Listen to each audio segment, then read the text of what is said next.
एक लंबे समय पहले अवंतीपुरम नामक एक गांव था। उसमें अंकैया और सुब्बैया नामक दो व्यक्ति अगल बगल वाले घरों में रहते थे। उन दोनों में से अंकैया बहुत अमीर था। वो फसल का व्यापार और मिठाई का व्यापार करता था। सुब्बैया हर रोज के वेतन का काम करता था। अंकैया के घर के ठीक बगल में एक छोटी घर में रहता था। अंकैया को उसके अमीर घर के बगल में सुब्बैया एक गरीब घर में रहना पसंद नहीं आता था। उसको ऐसा एहसास होता था कि उसके वजह से उसकी घर की सुंदरता घट रही है। वो हमेशा यही सोचता था कि मौका मिलने पर वो सुब्बैया का घर हासिल करके उसे वहाँ से भेज देगा। अंकैया सुब्बैया पे गुस्सा के कारण हमेशा उससे कोई न कोई विषय पर जबान लड़ाता था, लेकिन सुब्बैया हमेशा अंकैया की इज्जत करता था। एक दिन अंकैया उसके मिठाई के दुकान में उसका व्यापार करते रहता है। वहीं से गुजर रहा सुब्बैया अंकैया को उसके दुकान में देखकर उसके पास जाता है। अंकैया साहब, कैसे हो आप? ये देख अंकैया एक अजीब सा चेहरा बनाकर सुब्बैया को देख ठीक है चल रहा है ऐसे कहकर वापस उसके काम पे लग जाता है। अरे वाह, आज तो सारी मिठाइयाँ एकदम अच्छी सुगंध आ रही है। कोई नई मिठाइयाँ बना रहे हो क्या साहब? ऐसे पूछता है सुब्बैया। और सुब्बैया को हमेशा तंग करने के बारे में सोचने वाला अंकैया ऐसे कहता है, ठीक है, पैसे देकर निकलो यहाँ से। पैसे? पैसे क्यों साहब? क्या क्यों? अब तक मेरे दुकान में बैठकर सारे मिठाइयों का सुगंध सूंघ लिया तुमने, उसके पैसे। हाँ क्या? सूंघने के पैसे भी देने पड़ेंगे? ये कहा कि नाइंसाफी है साहब। इंसाफ नाइंसाफी के बारे में बात मत करो, पहले पैसे देकर यहाँ से निकलो, ऐसे कहता है अंकैया। और क्योंकि सुब्बैया उसके बातों के व्यतिरेक नहीं बात कर पाया, वो चुपचाप पैसे देकर वहाँ से चले जाता है। और दूसरी तरफ अंकैया अपनी चालाकी पे खुश होकर ऐसे सोचता है, आज तो इसको बड़ा अच्छा बकरा बनाया मैंने। ऐसे अपने आप में खुश होते रहता है। कुछ दिन बाद एक दिन अवंतीपुरम पूरा ऊंची तापमान से जल रहा था और अंकैया उसके बंगला के बाहर बरामदे में ठंडी हवा के लिए इधर उधर चलते रहता है। उसी समय वो देखता है कि उसके घर की सीमा के एक पेड़ के छांव के नीचे सुब्बैया बिस्तर लगाकर आराम से विश्राम करते रहता है। उसके पेड़ के नीचे सुब्बैया को आराम से सोते हुए देख अंकैया को बिल्कुल पसंद नहीं आता है। क्रोध में वो सुब्बैया के पास जाकर ऐसे कहता है, अरे सुब्बैया। उसकी आवाज सुनकर सुब्बैया अचानक उठ जाता है। उसे देख उसको नमस्कार करता है। साहब, क्या हुआ साहब? निकालो, पैसे निकालो। मुझे पूछे बिना मेरे ही पेड़ के नीचे तुम विश्राम कर रहे हो? तुम्हारी इतनी हिम्मत? दो पैसे, जल्दी दो मुझे। क्या? पेड़ के नीचे सोने के लिए भी पैसे देने पड़ेंगे अब? ये कहा कि नाइंसाफी है साहब। मेरे पेड़ के नीचे सोकर, मेरे पेड़ की हवा लेकर मेरे खिलाफ बात कर रहे हो? पहले तुम पैसे निकालो, बात मत करो, पैसे निकालो। और क्योंकि सुब्बैया उनके व्यतिरेक बात नहीं कर पाया, उन्हें कुछ कह नहीं पाया, वो चुपचाप उसके पास बचे कुछ पैसे देकर इसे तो मैं भगा कर ही रखूंगा, ये फैसला करके अंकैया वहाँ से चले जाता है। एक दिन अंकैया अपने फसल की दुकान में काम करते रहता है। वहाँ एक कौवा आकर उसके फसल को खाने लगती है। उस कौवे को देख अंकैया उसे वहाँ से भगा देता है।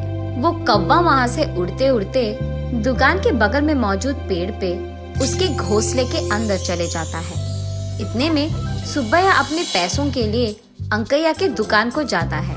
ठीक तभी कौवा उसके घोंसले के बाहर आकर सुब्बैया के ऊपर से उड़ता है। उतने में कौवे के पैर पे मौजूद सोने का हार सुब्बैया पे गिरता है। ये देखते ही अंकैया तुरंत सुब्बैया के पास जाकर, वो मेरा सोने का हार है, दे दो मुझे। ये क्या साहब, आपके आंखों के सामने ये कौवे ने सोने का हार मुझ पर गिराया, तो ये मेरा होगा ना। इस बार सुब्बैया फैसला करता है कि वो ये सोने का हार अंकैया को नहीं देगा। वो कौवा अभी अभी मेरे दुकान में फसल खा के गया है, इसीलिए वो मेरा है। ऐसे वो दोनों लड़ने लग जाते हैं। उन दोनों को लड़ते देख गांव का सरपंच वहां आकर पूछते हैं कि हुआ क्या। जब सरपंच को बात पता चलता है, उनको अंकैया का लालच समझ आता है।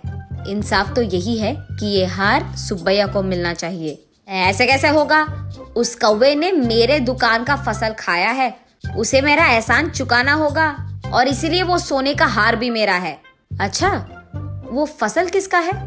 वो मेरा है साहब। कल ही मैंने वो सब अंकैया को बेच दिया है। उन्होंने तो अब तक उसके पैसे भी नहीं दिए।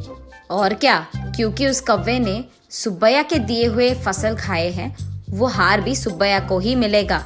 ऐसे नहीं चलेगा, वो सारा फसल मेरे दुकान में था, इसलिए वो मेरे ही होंगे। तब सरपंच सोचता है कि अंकैया को सबक सिखाना पड़ेगा। ठीक है, वो हार तुम्हें ही मिलेगा, लेकिन उससे पहले सुब्बैया को जो पैसे तुम्हें लौटाने थे वो दे दो। ये सुनकर अंकैया अंदर ही अंदर बहुत खुश हो जाता है। इतना ही है ना, अभी दे दूंगा। वो सुब्बैया को उसके पैसे दे देता है और क्योंकि सरपंच के बातों को वो ठुकरा नहीं पाया, सुब्बैया वो पैसे लेकर अंकैया को वो हार देने ही वाला था कि सरपंच कहता है, रुको सुब्बैया रुको। ऐसे कहकर अंकैया से, हाँ अंकैया, आधे पैसे दे रहे हो, पूरा तो दे दो। अरे मैंने देखकर ही दिया सरपंच साहब, उसके फसल के इतने ही पैसे हैं। ऐसे कैसे होगा? उसके पैसे दिए बिना उसके फसल को एक पूरा दिन तुमने अपने दुकान में रखा है, अब उसका किराया भी तो देना पड़ेगा। ऐसे कहता है सरपंच। सरपंच की बातें सुनकर वो ऐसे सोचता है, हाँ ठीक है, अब सोने का हार तो मेरा ही होगा ना। ठीक है, मैं बाकी पैसे भी लौटा दूंगा। फसल के सारे पैसे फिर से चुकाता है अंकैया। यहाँ सुब्बैया खुश होता है कि सरपंच ने उसका इंसाफ किया है और वो सोने का हार वो अंकैया को देने ही वाला था कि सरपंच फिर से, रुको सुब्बैया रुको, अंकैया की ओर देखते हुए, अंकैया, सुब्बैया के फसल यहाँ रहने के कारण ही ना वो कौवा यहाँ आकर फसल खाया और इसी तरफ जाते जाते उसने उस हार को सुब्बैया पे गिरा दिया, इसीलिए इसके कारण तुम्हें और कुछ पैसे सुब्बैया को देना होगा। अब तक मैंने उसको ऑलरेडी दुगने पैसे दिए हैं, ये तो बहुत नाइंसाफ है। अच्छा, अगर एक कौवा तुम्हारे दुकान में फसल खाने के कारण वो हार तुम्हारे हासिल होना इंसाफ ही है, तो ये भी इंसाफ है। एक सोने के हार के सामने ये सारी तो छोटी चीजें हैं। ये सोचकर अंकैया कहता है, थोड़ा और पैसे सुब्बैया को देता है। खुशी से वो सारा पैसे लेकर सुब्बैया सरपंच की शुक्रिया अदा करके वो सोने का हार अंकैया को देकर दोनों अपने अपने रास्ते चले जाते हैं। अगले दिन सुबह पुलिस अंकैया के दुकान आकर, तुमको जो सोने का हार कल मिला है वो हमारे गांव के जमींदार की बीवी का है, इसलिए उसे हमें वापस कर दो, ऐसे पूछते हैं। ये सुनकर अंकैया कहता है, जाओ साहब, वो मेरा हार है, वो मैं बहुत पैसे देकर खरीदा हूँ, ऐसे कहता है।